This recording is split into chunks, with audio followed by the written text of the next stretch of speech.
यहाँ पे क्या हो रहा भाई। तर मित्रांनो खूप दिवसानंतर चाललोय मी माझ्या देखो गावी। मैं रो नहीं रहा हूँ, मैं खुशी में मेरे आंसू निकल रहे हैं। बोलने दे तकलीफ हुआ है बेचारे को। प्रवासामध्ये तर काही तकलीफ झाली नाही मला। पटापट घरी पोहोचून डायरेक्ट भाचींच्या शाळेत गेलो। त्यांना बघितल्याशिवाय मला तर काही करमत नाही। त्या दोघी खूपच खुश होत्या कारण त्यांना मी मुंबईहून आणलेल्या सामानावर अटॅक करायचं होतं। त्यांना माहिती आहे त्यांचा मामा मुंबईहून काही ना काही स्पेशल आणतच असतो। मग रात्री डेकोरेशन वगैरे करून बॉबीच्या बर्थडेची तयारी चालू केली। तुम्ही बघू शकता सूरज आणि शिव किती मेहनत करत आहेत। बाहेरील फोकस, स्पीकर, लाईट्सचं अरेंजमेंट त्या दोघांनीच केलं। बॉबीचं केक वगैरे कापून झाल्यानंतर आम्ही थोडंसं डान्स, हसी मजाक केलं।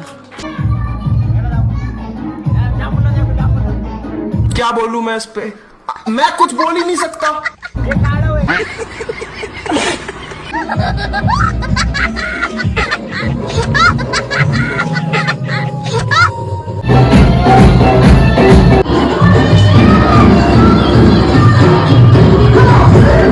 मग असंच डान्स, हसी मजाक मस्ती करून आम्ही थोडंसं फोटोशूट केलं।